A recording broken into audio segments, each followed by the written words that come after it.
Ibu, Bapak, saudara-saudari, rekan-rekan muda, dan anak-anakku yang terkasih, Shalom. Salam damai sejahtera bagi para saudara. Selamat berjumpa kembali dalam Renungan Harian Katolik.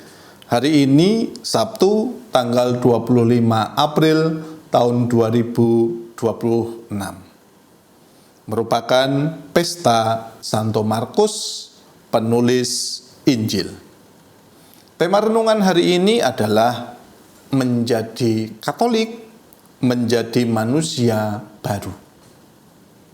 Kita meyakini bahwa iman merupakan tanggapan positif terhadap pewahyuan Allah kepada manusia. Dan pewahyuan Allah itu tertulis dalam kitab suci dan tradisi gereja, yang lalu ditanggapi, diterima oleh manusia. Ada 3 unsur dalam iman, yaitu percaya, berserah diri, dan taat. Nah, menjadi Katolik berarti menjadi manusia baru sebagai anak-anak Allah. Percaya dan menyerahkan dirinya secara utuh dan penuh kepada Yesus Kristus. Untuk menjadi Katolik harus dimulai lewat 3 sakramen inisiasi, yaitu sakramen baptis, ekaristi, dan krisma. Itulah syarat menjadi anggota gereja Katolik, harus menerima 3 sakramen ini. Sesuai dengan butir ke-12 kredo syahadat iman kita, maka tujuan beriman Katolik adalah hidup yang kekal, yaitu keselamatan. Maka dalam amanat agungnya dalam Injil Markus hari ini, Tuhan bersabda, "Pergilah ke seluruh dunia, beritakanlah Injil kepada segala makhluk. Siapa yang percaya dan dibaptis akan diselamatkan, tetapi siapa yang tidak percaya akan dihukum." Nah, Pak Saudara, orang yang tetap tidak percaya setelah menerima pewartaan Injil, maka ia tetap hidup dalam dosanya. Nah, inilah yang kita imani dalam iman Katolik, seperti yang disampaikan sendiri dalam amanat agung di atas. Dan para saudara, hari ini kita merayakan pesta Santo Markus, penulis Injil.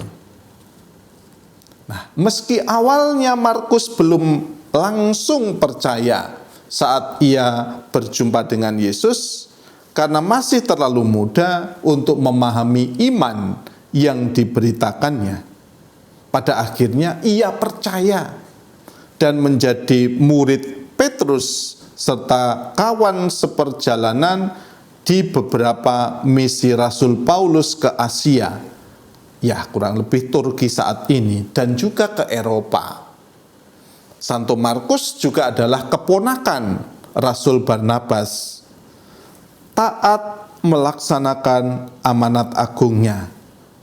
Dan Markus bermisi ke Alexandria, Mesir.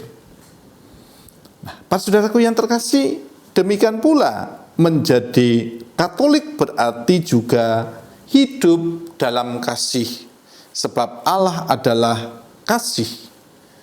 Allah tidak suka orang yang sombong.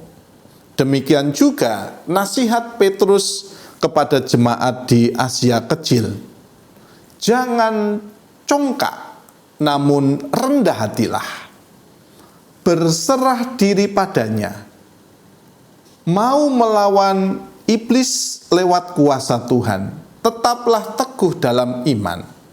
Demikianlah nasihat Rasul Petrus. Dan surat ini ditulis kepada mereka untuk menyemangati jemaat yang hidup menghadapi kemartiran karena penganiayaan orang-orang Romawi. Jika mereka tetap teguh dalam iman akan Kristus, maka mereka tetap selamat pada saat Kristus menyatakan dirinya pada akhir zaman. Nah, Pak Saudara, agar kita tidak menjadi sombong dan mengandalkan diri kita sendiri dalam melaksanakan amanat agung Tuhan Yesus, kita tidak sendirian. Tuhan bekerja bersama dengan para penginjil dan meneguhkan pewartaan tersebut. Pesta Santo Markus mengingatkan kita bahwa perutusan ini berlaku bagi kita saat ini. Kita dipanggil untuk menjadi saksi Kristus yang berani, membawa damai, membagikan kasih Tuhan di lingkungan hidup kita, baik melalui tindakan nyata maupun kesaksian hidup kita di tengah keluarga, masyarakat, dan lingkungan hidup kita masing-masing. Kemuliaan kepada Bapa dan Putera dan Roh Kudus, seperti pada permulaan, sekarang, selalu, dan sepanjang segala abad. Amin.